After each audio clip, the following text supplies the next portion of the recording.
Hi, my name is Ilya Zlotnik, advisor and partner with Vivaldi Capital Management, and welcome to today's conversation with Shane Stiles. Shane is the founder and president of Gate 39, a firm that helps with digital marketing and technology for companies that focus on finance and agriculture in those industries. Shane, thanks for joining us today. My pleasure. Thanks for having me. Yeah, well, appreciate you letting us use your studios. You didn't have to go very far. Your office is right there. But we've been working together for many years. Yeah. We initially started working together, I think, back in 2017 when you helped redesign our website, basic marketing. Our relationship has expanded to helping us host and produce the series. So thanks for that. And really looking forward to today's conversation, hearing your entrepreneurial story, what prompted you to want to start Gate 39 in media and marketing, and really the inevitable ups and downs that every business owner and entrepreneur has, and your views for the future of the space and Gate 39. Looking forward to the conversation. Good. Well, let's start from the beginning. What initially prompted you to want to start a business? That's a difficult thing to do, and specifically in this space. So when I started, I didn't intend to be in the financial services space. It kind of came in a roundabout way, but going back when I was young, my dad had started multiple gas stations. He ran multiple gas stations, or owned them, and growing up, I worked in those businesses. So I got to see what it was like to do everything from stocking oil cans back when they were cans, to taking care of customers, to doing the books and hiring and all that's involved with running a business along the way. And so that's just how I knew work to be, right? So it's kind of like in your DNA, Yeah. almost. Yeah. How old were you when you first started working in your dad's stores? So I guess officially, maybe around, 13, 14, where I was going on a regular basis, but from, just a really young age, just being around, hanging around that environment, like, going into the bays, and my dad would have me do things like paint curbs or just small tasks, right? Again, stocking shelves. Yeah. To just pass the time, but also be involved in a certain way in the business. Yeah. It's interesting you mentioned that, because that's something that's been a huge curiosity of mine. I'm a father to two boys, a 4-year-old and a 7-year-old. And as I have these conversations with entrepreneurs and business owners, either on the show or a lot of my clients, that's how they created their wealth. I always, or frequently, I see that theme where it was a part of their childhood, often with a parent or some kind of relationship where they saw that early on. So that definitely must have had a big impact on you as you kind of looked at how you the direction you wanted to go with your career. Absolutely. I've of course worked for companies, right? And so experienced what it was like to work with. I actually worked with a .com startup, so a very entrepreneurial environment, which appealed to me. And Like the late 90s, early 2000s? yeah, right around 2000. Okay. And then of course it went the way many .coms go. Went to zero? Yes. At least the staff shrunk heavily, and then it just became a services business. It just got out of the .com side of it. But to actually working, I was actually the second internet developer at the CME, which is how I got into financial services. But that's a very corporate, right, very large environment. I got to learn best practices and cut my teeth and really start to learn the financial industry there. And so having moved to Chicago from Michigan, that was, I think, my second job in Chicago at CME, and then leaving the CME and going to a startup, a .com, and then when they downsized, this was the .com bubble essentially, and a lot of people in tech were unemployed, and I just had connections and just started doing work, and so I kind of accidentally started a business, and part of it being in the financial space, taking care of financial services customers. Got it. So you kind of were forced into running your own business in the beginning. Yeah, I kind of. I mean, Yeah. there are options, but I was just like, okay, I'm just gonna try this for a while and see how it goes. And then over time, I just decided that I was comfortable doing it. I was making a bit of a living, and then at some point, I added a part-time employee, and then the part-time worker became full-time worker, and a very slow, steady kind of, okay, this is becoming an actual business here. Yeah. So when you first started, did you have any like grand visions of trying to build it to be bigger, or was it one of those things where you get a client, you do work, and then you do a good job, you get referrals, and it just kind of started building on its own? I wanted to, once I said, okay, and I couldn't tell you if it was 6 months or 12 months or so into it, but I'm like, okay, I've got enough clients here and I'm enjoying this. Yeah. And I think there's something here, right? I'm not sure exactly what it is, but I think I can grow this. And I was enjoying what I was doing. And so I started to then eventually kind of set some like shorter term goals as opposed to saying, all right, I want my name on a building kind of a Okay. thing. Right. Yeah. It was like, okay, I think I can do this. But then I started thinking about, all right, well, how am I gonna grow this business? What areas am I gonna really go into and focus on? And that comes back a little bit to the name, the Gate 39 name itself. And when I first started as a kind of technology and marketing company, the name Gate 39 came from the work we were doing with a lot of international firms, in particular Japanese OEM manufacturing companies, and we were doing a lot of international business. And that's where the gate in the name came from, is I wanted it to be international. I wanted it to be global sounding without saying global. Yeah. And then the number 39, it was actually the number on my dad's small track race car back in Michigan. So he had the repair facilities, and then he also built and ran race cars on Friday nights back in Michigan. Did you ever race? Oh, no. No. If you can't fix it, you can't wreck it. Okay. Right? That's the whole thing. about it. Yeah. But I never had the skills to be a mechanic, right? Okay. But in a way, I guess I have some of that mechanical instinct because I just applied it to technology, right? Actually writing code and looking for engineering or patterns and everything that I do, which is a part of marketing, but approaching it, I guess, maybe from a more engineering standpoint as opposed to a creative standpoint to get results. Yeah. Well, Gate 39 has a nice ring to it. think- Rolls off the tongue nicely. I know initially it was Gate 39 Media. You just recently changed that. You think you took off the media, right? Yeah. So talking about going back in the day, media was tacked on like multimedia, like CD-ROMs were still a thing. That was like a buzzword back then. Exactly, right? So, and then it was whether it was print media or digital media or CD media, whatever it was at the time, we just put that name on there. And finally it got to the, after really going into hearing, okay, so are you the press? Are you some kind of a publication? And we said, all right, it doesn't represent our business anymore. We need to drop that from the name, and especially as we aim to take the company to the next level. Got it. So early on, what were some of the projects that you were doing for businesses? So early on, with the international aspect of what we were doing, building websites in Asian languages and in particular Japanese was actually difficult and required different technical set of expertise as well as the cultural. And so we were building solutions that did that, but also had simple like product databases or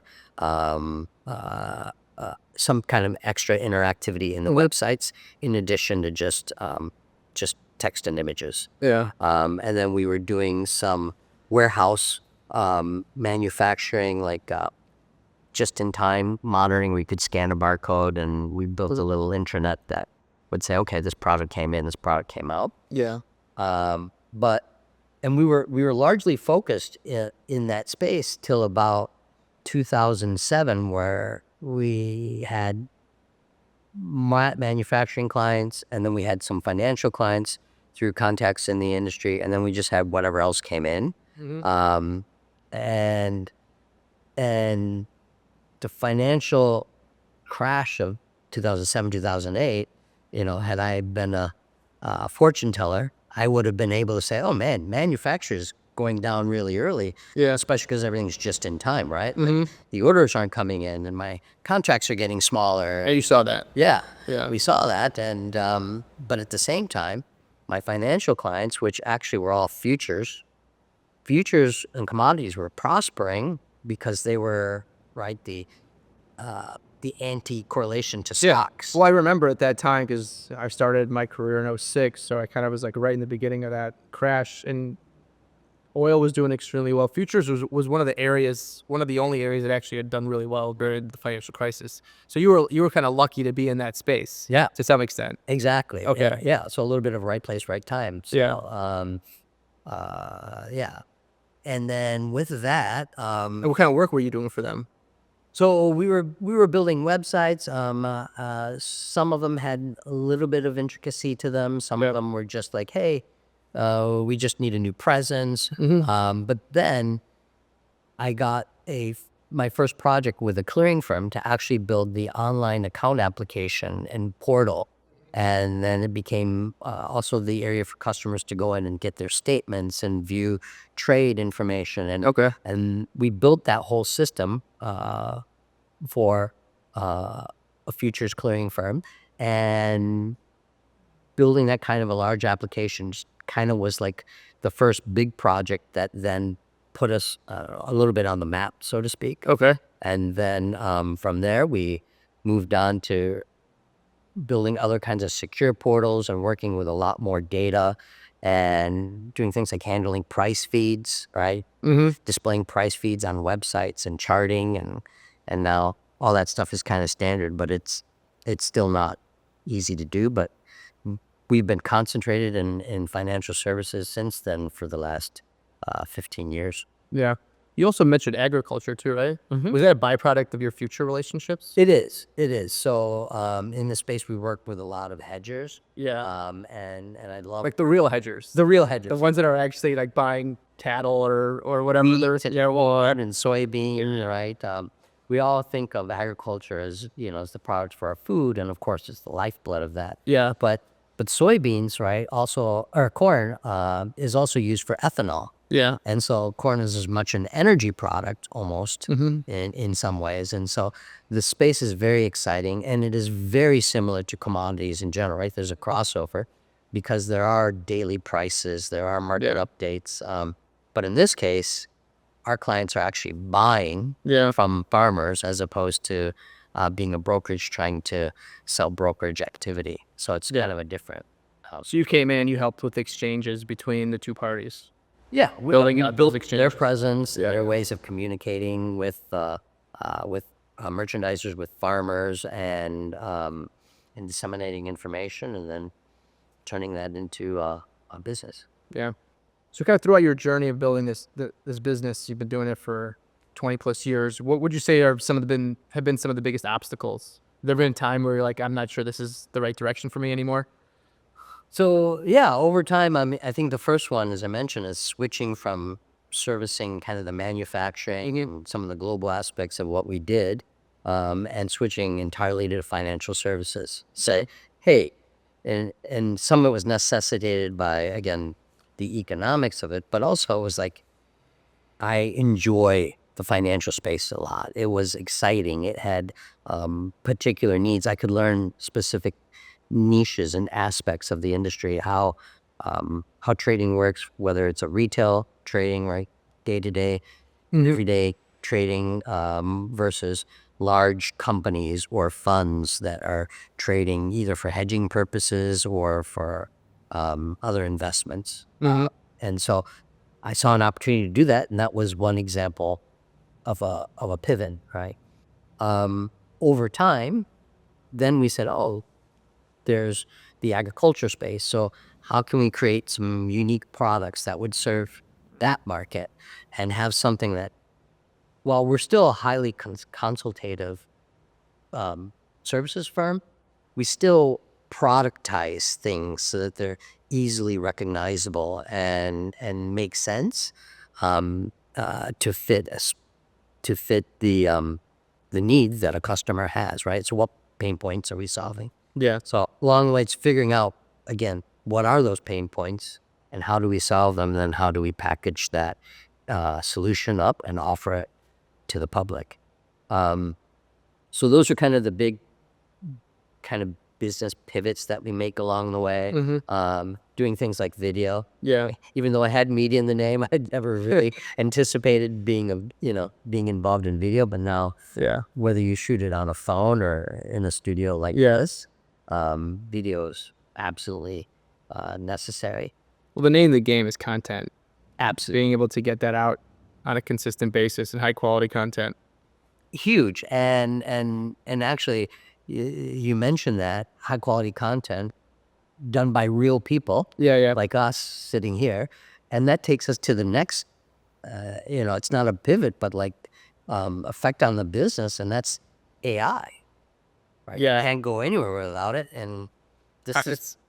It's to that point. The other day, my partner Mike Peck, the president or the CEO of all the Infrastructure Capital Management, because we're in the weeds on AI and building out that platform to make our lives and our clients' lives easier.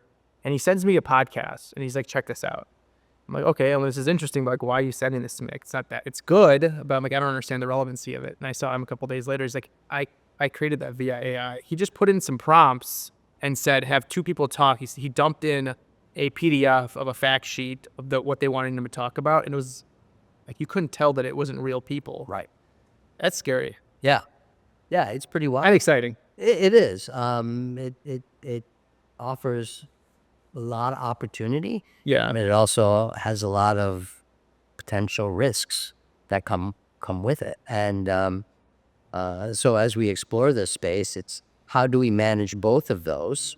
How do we, with financial services, how do we do so in a way that's compliant with regulations and also like accurate, right? Because in financial services, you can't be 95% right, which is acceptable for most things. Yeah. You have to be 100% right. Yeah. Right. And so that's one of the things that we were looking closely at and figuring out, okay, what's now, but what's in the future, and the future literally being 12 months, Yeah. not 18, 24. Just where is this going to go? Because it's changing so fast. So fast. And that's a big difference in a leadership role now versus 20 years ago, where you always had to look at the future, but the future didn't come so quickly. And if you're not actively taking advantage of what's going on, you're going to be left behind in the dust. Now, I mean, maybe we could talk about specifics. Like, what are some specific things you're seeing within your business and trends, whether it's your clients or yourselves, as it relates to AI, and what kind of stuff are you thinking about rolling out or changing within your business to take advantage of those opportunities or risks? Sure. So I think if we're looking at kind of where are we at today and in the next 3 to 6 months, Yeah. leveraging the AI tools that are built into systems already is the fastest way for customers to get results from AI. Yeah. So we're a HubSpot Platinum partner. We're big believers in that entire CRM ecosystem. But using HubSpot to actually write content on a web page or in a blog post within the system, instead of like copy pasting from ChatGPT or whatever, is just one way that speeds up time to creation. And I'm not just saying like put a title in and let it rip. Yeah. Like actually give it talking points and things like that so that it's specific to what you want it to Got it. So integrating now, the next step is integrating all the AI tools into kind of one area to help service and collect all the data in one spot. Right. So one thing we like about HubSpot and And I think this is the difference between saying, oh, you've got ChatGPT out here, which is an amazing tool, Yeah. but you've got AI built into HubSpot or Salesforce or Or some of the Microsoft other, or whatever. yeah. But using HubSpot as a unique example, because I think it's the one where we've seen it come the furthest, is you can host your website on HubSpot. Okay. And it has access, you can give it access to any PDFs or other materials in it. And HubSpot is learning the brand voice. Okay.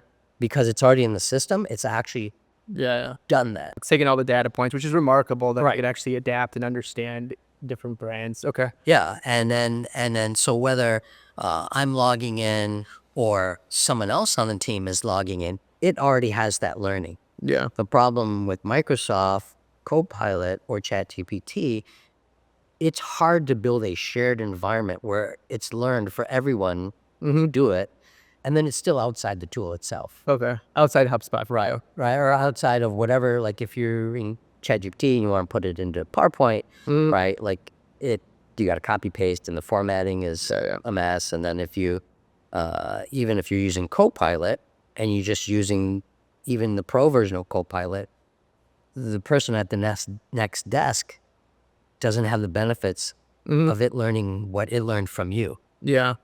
So it's building this central, almost like large language model specialized to your business Okay. for it, right?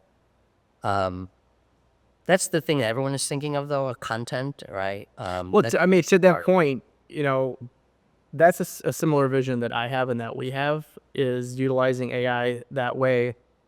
The difficulty is trying to execute on that and it's doable. Right. But I'm glad to hear that that's what you guys are trying to accomplish. Yeah, so as we look ahead, we're saying, okay, what are the tools going to cover? And then knowing what our customers do, where are the gaps? So Yeah. I'm shooting for the gaps. Okay. Right. And then having, we talk a lot about marketing, but again, technology and technology enablement is a big part of what we're doing, and connecting things, data to APIs and APIs to data and to either custom systems or off the shelf systems or both. Yeah. Right.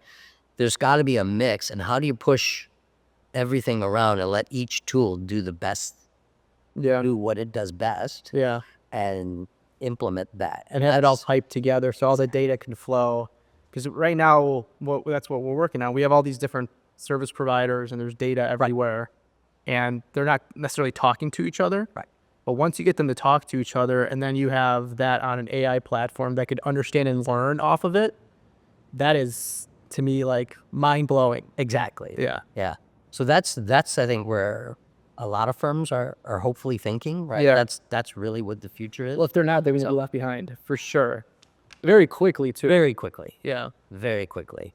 One of the things in working with hedgers, and growers and farmers in particular, so They're not very tech advanced? no, they are crazy tech advanced. They are crazy tech They're advanced. crazy tech advanced. Okay.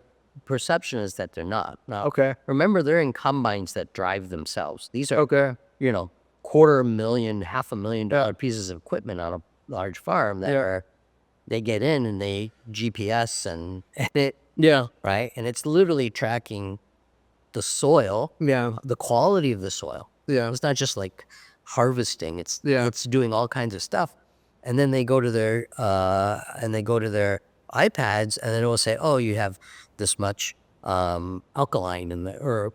It's this moist." Or They're not basing their decisions off the weather almanac anymore. exactly, right? It's not this, right? And they have apps and everything else. Yeah. But they are so attuned to the market price every single day for corn, soybeans, and wheat that they're literally looking to sell their crop Okay. on the spot in advance, right? They don't dump it into a truck and take it to the town market and go, they're selling it to large food producers, and they're contracting it in advance in many cases, or sometimes delivering it to a facility, but they're looking for that market price on that day. Yeah. And anything, right? A change in the weather, a change in what's going on in Europe will change those market prices, and so they are super attuned to it. Yeah. So if you have someone that is needs to be on camera every day, Yeah. or adds voice, and you rely on them 3 times a day to say, oh, and today, Corn is doing this, right? One way to supplement that is have the report created, but have the AI avatar of that person Yeah.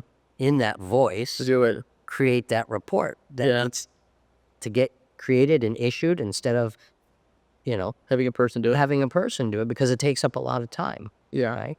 But now I'm not saying we're replacing that person. Yeah.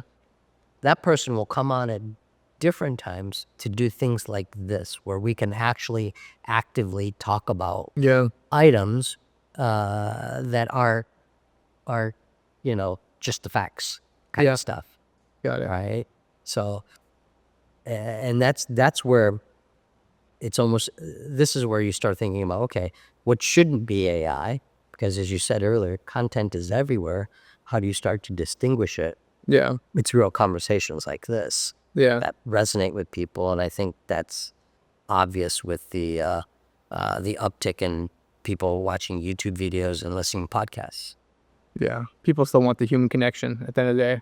Absolutely. Yeah. Absolutely. Hopefully that'll continue and that doesn't change. I don't know. I mean, with Neuralink and all that, down the road we might be all be cyborgs. Well, we got to have these stories. Yeah. Yeah. These stories are what resonate, right? Yeah. People enjoy hearing the stories. Yeah.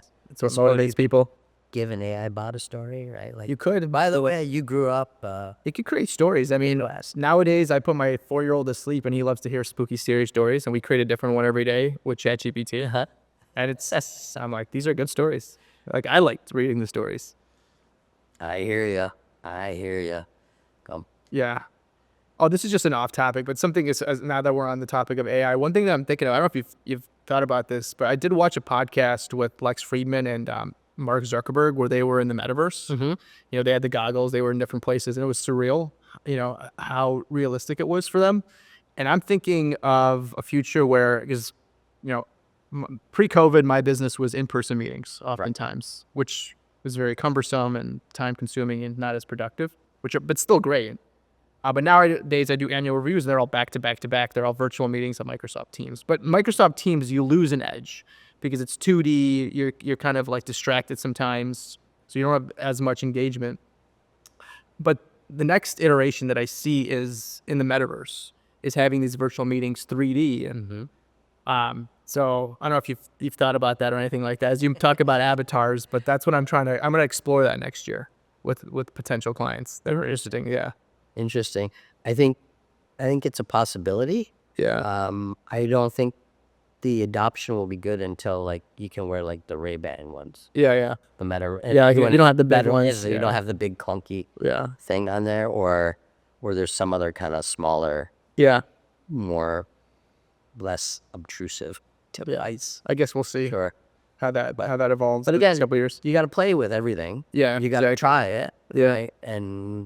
And then bring, okay, I've done something extreme, Yeah. right? And then how do I reel that, take some of those lessons and make it a more scalable, knowing that the future is this, but I can do something different by going, a quarter of the way or half of the way, differentiating your offering from that and adding value to what your customers are looking for. Yeah. One thing you mentioned, we talked about like some of your influencers or influences of people that you've been around for building the business was your father. You've also sounds like you work with a lot of other entrepreneurs and startups on their businesses. Any key takeaways or lessons that you've learned that have been very important, instrumental in the work that you've done over the years? Yeah, so one of the fun things is I do get to work with a lot of entrepreneurs and new firms that are starting their businesses either for the first time or for the fourth time, where I'm with some with and some without successful exits. And it's always interesting to get into a mindset and to hear their mindset and what they're thinking, what their vision is for the business, because it gets us to thinking, all right, well, how do we help obviously fulfill that goal, but also, again, where are the gaps, right? Like, there's certain areas obviously that I'm not like, human resources or something like that. Although, I give that advice on the side because sometimes they go, "Oh, I need a payroll company," or Yeah. "How you handle payroll?" I get those questions as Mhm. well. And but you know, to me, it's marketing, sales, and service, right? How do you Mhm. how do you get visibility? How do you sell to a customer? And then how do you support them, How right? do you How have do them you happy? take care of them, right? Exactly. Yeah. And How do you get them referring? right, Yeah. Right. Ultimately. and the raving fans That's right. concept. The only happy client refers Yeah, somebody. or influencers in their own way, right? Yeah. Evangelists, I think, is what HubSpot newer books call them. Yeah. But that's the trick, and a lot of times businesses have solved two, but not three of those, or have something in mind for three of those. Yeah. They say, "Oh, I want to build a thing that does all this." I'm like, "That's fantastic. How are you going to actually support that?" And they go, "Oh, right." And then they may scale something down, or I'm like, "Okay, Mhm. that's great, but that might be like the goal for 18 months from now. Let's do this in 6 months increments Yeah. to make sure you can, you know, there's demand for it. Yeah. And then if there is, how you sell it, and then you get the selling process down, then how do you service it? Yeah. And then add the next thing, right? Let's not start with 4 giant services. Let's start with 2 Yeah. or 1, One great right? one. Exactly. Yeah. And nail that and go from there. It saves on everything. It saves on marketing. It saves on costs, support costs, technology costs. Also just the cost of what goes in and out of your brain. Mhm. Because there's only so many things that you can properly think of from end to end. And then people think of the sales and operations. Sometimes they don't think about the marketing part of it, or they don't think about Yeah. those gaps. So Yeah. Well, that's one of the things I feel like I struggle with is, I feel like I come up with lots of good ideas. I don't know. I guess ideas are a dime a dozen, good ideas at least, or bad ideas. But it's being able to have the discipline just to say, I only want to focus on these. I don't want to get distracted. Let me do these really well.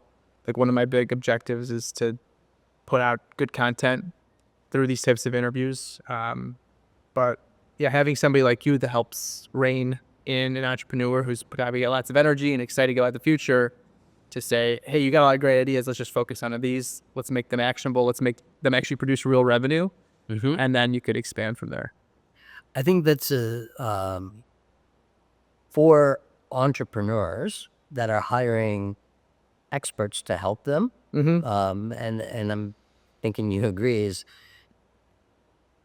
you should be paying us to give you pushback, That's right. right? Yeah, devil's advocate. Exactly, right? We're not pushing back just to push back, right? Like we have a concern and we want to make sure that you've addressed that concern. Yeah. And if you say it's good, okay, Yeah. right? But we wouldn't be doing our jobs if we didn't raise issues that could affect, what you're trying to accomplish. Yeah. And I think that's just so important, and I'm glad we can have those conversations with your ideas because again, ideas are great, and you do want to keep coming up with them, and no idea is outrageous, Mm-hmm. but you got to focus on which ones are doable now.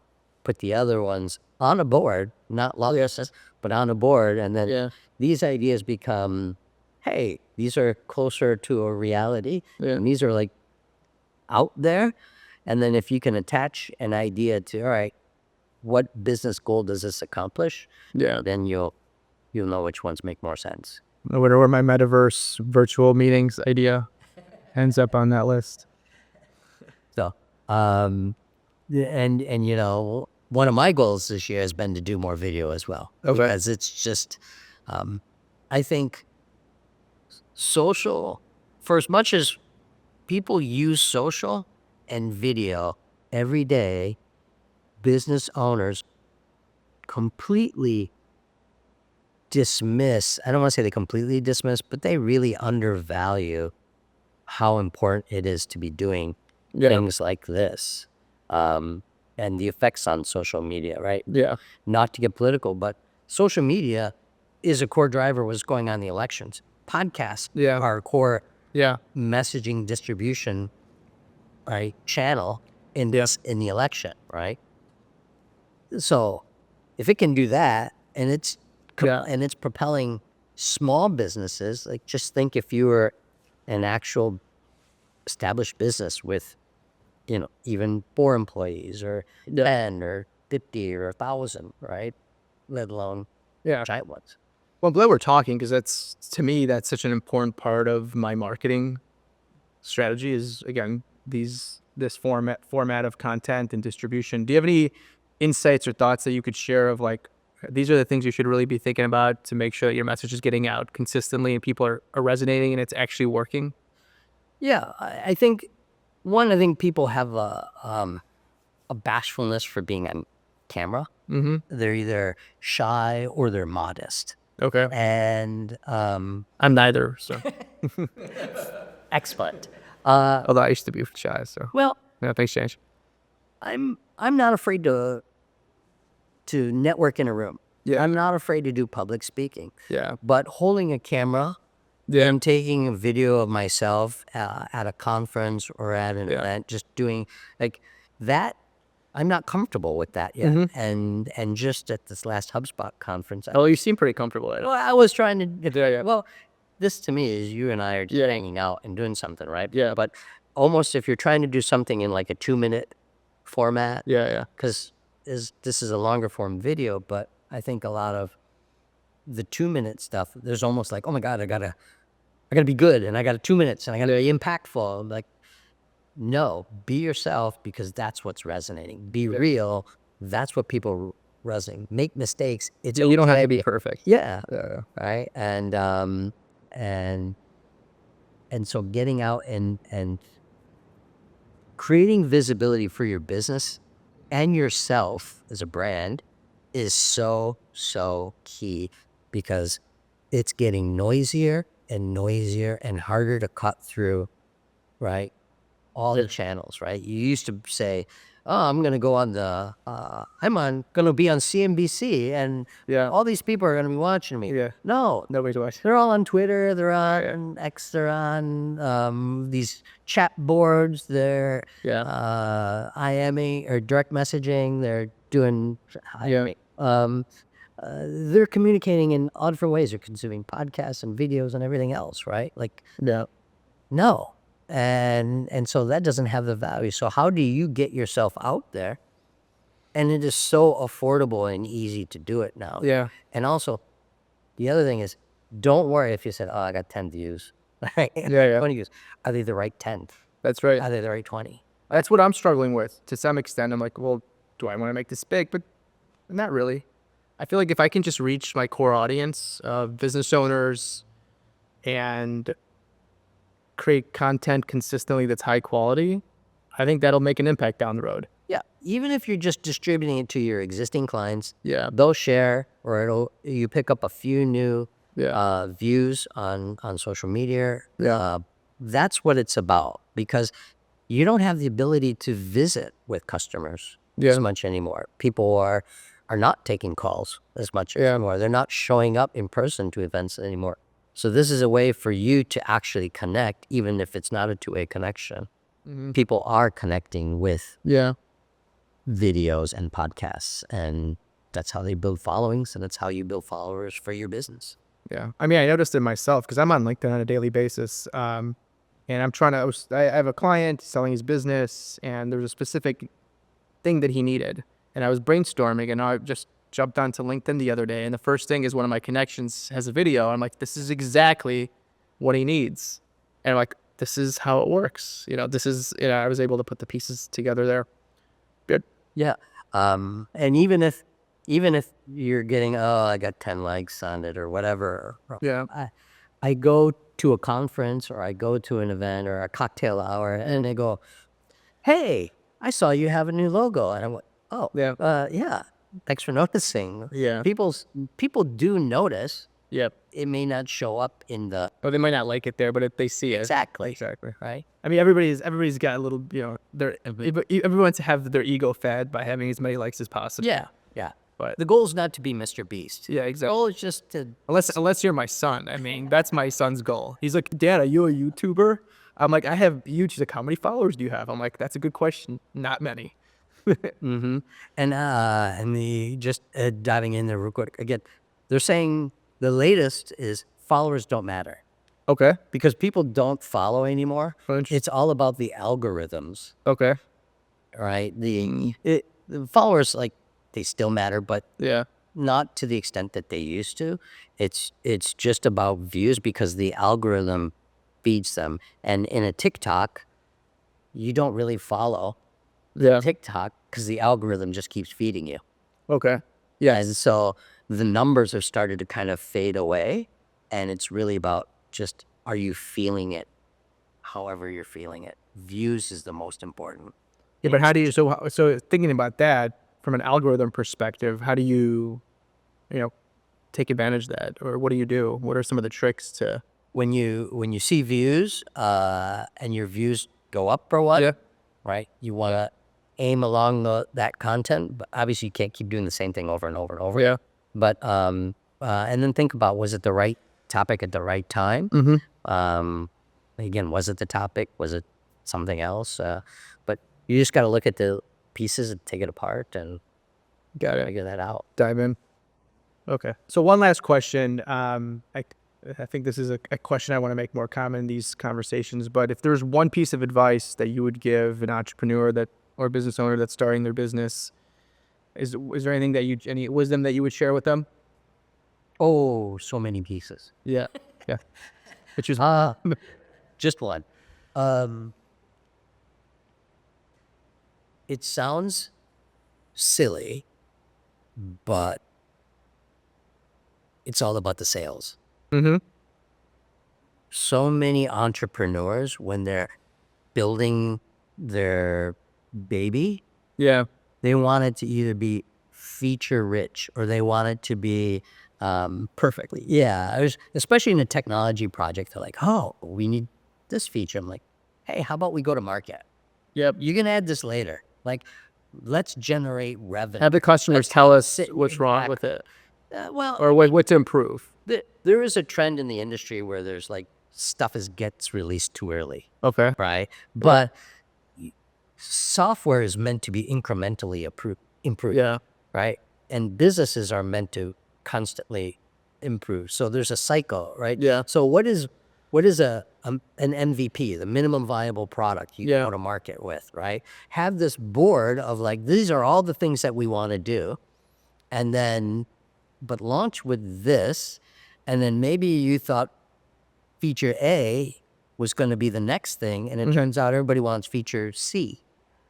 And then you can pivot along the way. But if you don't start selling, if you don't start generating revenue, and you don't think about not just, so that's the build process, but you don't think about sales for how am I going to sell this? Yeah. Right? Which also goes into how am I going to market this? Yeah. Right? But even like what's entailed in the sales process? How many calls do I need? How many emails do I need? How hard is it to get a customer, right? You got to start selling. And so what does it take to get you selling? And then don't forget to stop selling. Yeah. Never stop selling. Never stop selling, right? And that's ABC, always be closely. exactly. That's, to me, is Yeah. it. That's really well said. And I think that's probably something a lot of entrepreneurs struggle, especially if they have like an engineering mind and they're the builders. Yeah. It's a very different skill set than selling, and it's pushing them. We're hiring the right people to do it, but getting them to understand that. Okay, that's great advice. Well, I appreciate your time. This has been a great conversation. I've learned a lot. Yeah. And look forward to continuing to work with you. I want to mention that you and your team are helping me rebrand this interview series to Journeys to the Summit. Kind of combines my love for working with business owners and my love for climbing mountains. Okay. I can never climb a mountain, so Or you can build a business, so it's like climbing a mountain. it's a different mountain.